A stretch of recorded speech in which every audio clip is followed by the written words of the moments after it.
Šodien īsais video, kā samainīt degvielas filtru Land Rover Discovery 3. Tā būtu ir pāris sīkas niansītes. Tad šeit, kur ir pats degvielas filtrs, detaļas numuru jūs redzat, ja? Un jā, principā šis darbs ir diezgan vienkāršs. Tūlīt pa soļiem parādīšu, kas un kā jāizdara ir. Tā kā principā šo darbu jūs mierīgi varat savās mājās izdarīt. Nav nepieciešams braukt uz servisu. Es pirms tam biju veicis lielo apkopi automobilim. Vienkārši es pats aizmirsu uzsūtīt filtru, tāpēc šodien tikai degvielas filtru samainīšu. Un principā mašīna būs apkopta. Tā kā jā, sākam darbu. Degvielas filtrs mums slēpjas apakšā zem šīs plasmas aizsarga kārbas. Tā kā pirmais uzdevums ņemam nost aizsargu. 4 skrūvītes, 1, 2, 3 un 4. Un tad jau jums parādīšu pašu filtru, kur viņš atrodas. Tā tad kur ir pats filtrs. Ja skatās uz priekšpusi, ja, mašīnas priekšpusi, tad no ātruma kārbas pa labi šis filtrs atrodas. Tad pirmais, ko mēs darām, skrūvējam ārā šo paskrūvējam ārā korķīti un sākas tecēt degvielu. Pirmais, ko mēs izdarām, vienkārši izlaižam visu degvielu no filtra ārā, lai ņemot nost, vienkārši netecēt degvielu pa visām pusēm. Vēl viena lieta, ko es gribēju pieminēt, ja? Man ir aizdoms, ka šis filtrs ir vēl joprojām uzstādīts no rūpnīcas. Tā kā iespējams, ka šim filtram ir 20 gadi. Un es vienkārši nesaprotu tos cilvēkus, kas saka, ka Land Rover ir neusticama mašīna. Ja? Jūs paši nemainat filtrus, nemainat detaļas. Jums vienkārši braucat to mašīnu, kamēr viņi apstājās. Un tajā pašā laikā, ja jūs sakat, ka šī mašīna ir neusticama. Tas ir vienkārši kosmos. Ja šī ir realitāte un filtrs ir 20 gadus vecs, tad man vienkārši nav vārdu. Kā tas iespējams ir? Bet labi, nestāsts par to. Tad jā, laižam ārā degvielu un tad rādīšu, ko tālāk darīt. Filtrs mums ārā ir. Jā, reāli viņš izskatās pēc oriģināla filtra. Kas ir jautājums par tām, kā trubiņu secību pareizi salikt. Tad pirmais, ko mēs darām, jā, mēs ko veicam atzīmi šo sānu, ko mēs skavus uztaisījām, tā ir pirmā lieta. Un otrā lieta, Bošs pa mums ir padomājis. Tad kur jaunais filtrs, jā. Šeit ir krāsiņas virsū atzīmēts.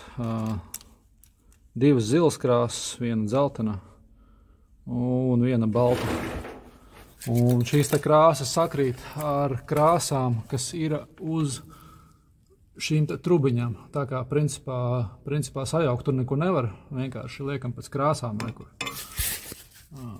Zila, dzeltena un balta. Ja. Un tāpat saliekam uz jauno filtru, kur ir zila, dzeltena un balta krāsa. Tā kā principā nekas sarežģīts. Sajaukt mēs īsti neko nevaram. Jā, atzīmējam tagad šo atzīmi, ko mēs veicam uz jauno filtru aptuveni. Ja. Skatāmies, sanāk man tieši pa vidu starp šīm 2 mazākajām caurulītēm ievēc atzīmi. Atzīmējam uz jauno filtru un salāgojam arī ar to atzīmi, ko mēs augšā uz skavas uztaisījām. Kaut kur šeit no sāna. Īsti nevar redzēt. Jā, tagad redzēt atzīmi. Jā. Salāgojam sākumā šo atzīmi ar atzīmi uz filtru. Saskrūvējam skavu kopā. Un tad, principā, vienīgais mums atliek saspraust trubiņas virsū. Jā, un starp citu par tām atzīmēm runājot, tā fokusējas. Izskatās, ka Bošs arī šajā lietā padomājis. Izskatās, ka šī atzīme, tā ir vieta, kur skava savalkās kopā. Tā Tā kā principā, labi, es atstāšu arī savu atzīmi, bet principā izsās, ka pat atzīmi mums īsti nevajag veikt, jo Bošs arī par to ir padomājis. Tā kā jā, principā tā ļoti laba lieta ir par visu padomāt. Par tām trubiņām runājot, kad mēs spraužam viņas virsū, galvenās liekot virsū, mums jādzer klikšķis, kad viņas nofiksējās. Ja?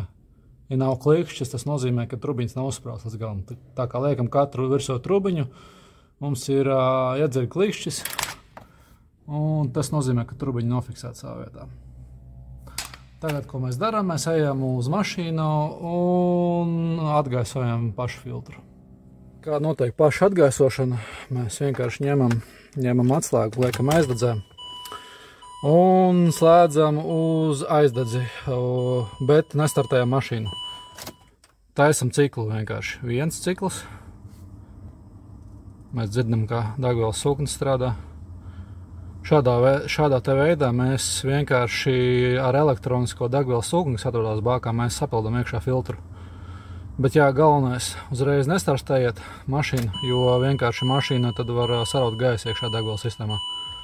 Šādi te pāris reizes pārslēgājam aizdedzes no nulles pozīcijas uz aizdedzi pašu, kad parādās visas lampiņas. 3-4 reizes, principā, pietiek, lai uzpildītu degvielas filtru jauno.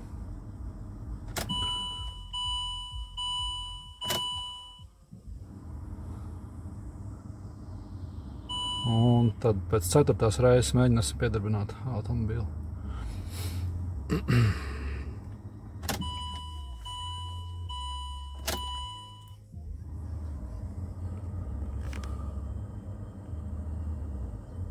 Nu tad ko? Mēģinām startēt.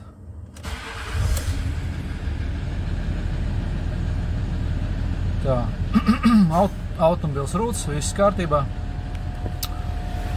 Tālāk, ko mēs darām, mēs ejam apakšā un skatāmies, vai nav kaut kāds noplūdes. Ja noplūdes nav, tad principā var teikt, ka darbs ir pabeigts. Kā mēs redzam, noplūdes nekāda nav. Viss kārtībā, viss sauss, viss rūts. Principā ar šo mēs esam arī pabeiguši filtru maiņu. Jā. Liekam apakaļ plasmasas aizsargu un esam pabeiguši filtru maiņu. Tā kā principā šis darbs ir diezgan vienkāršs, nekas sarežģīts. Ceru, ka jums patika video. Tiekamies nākamajā video. Tā.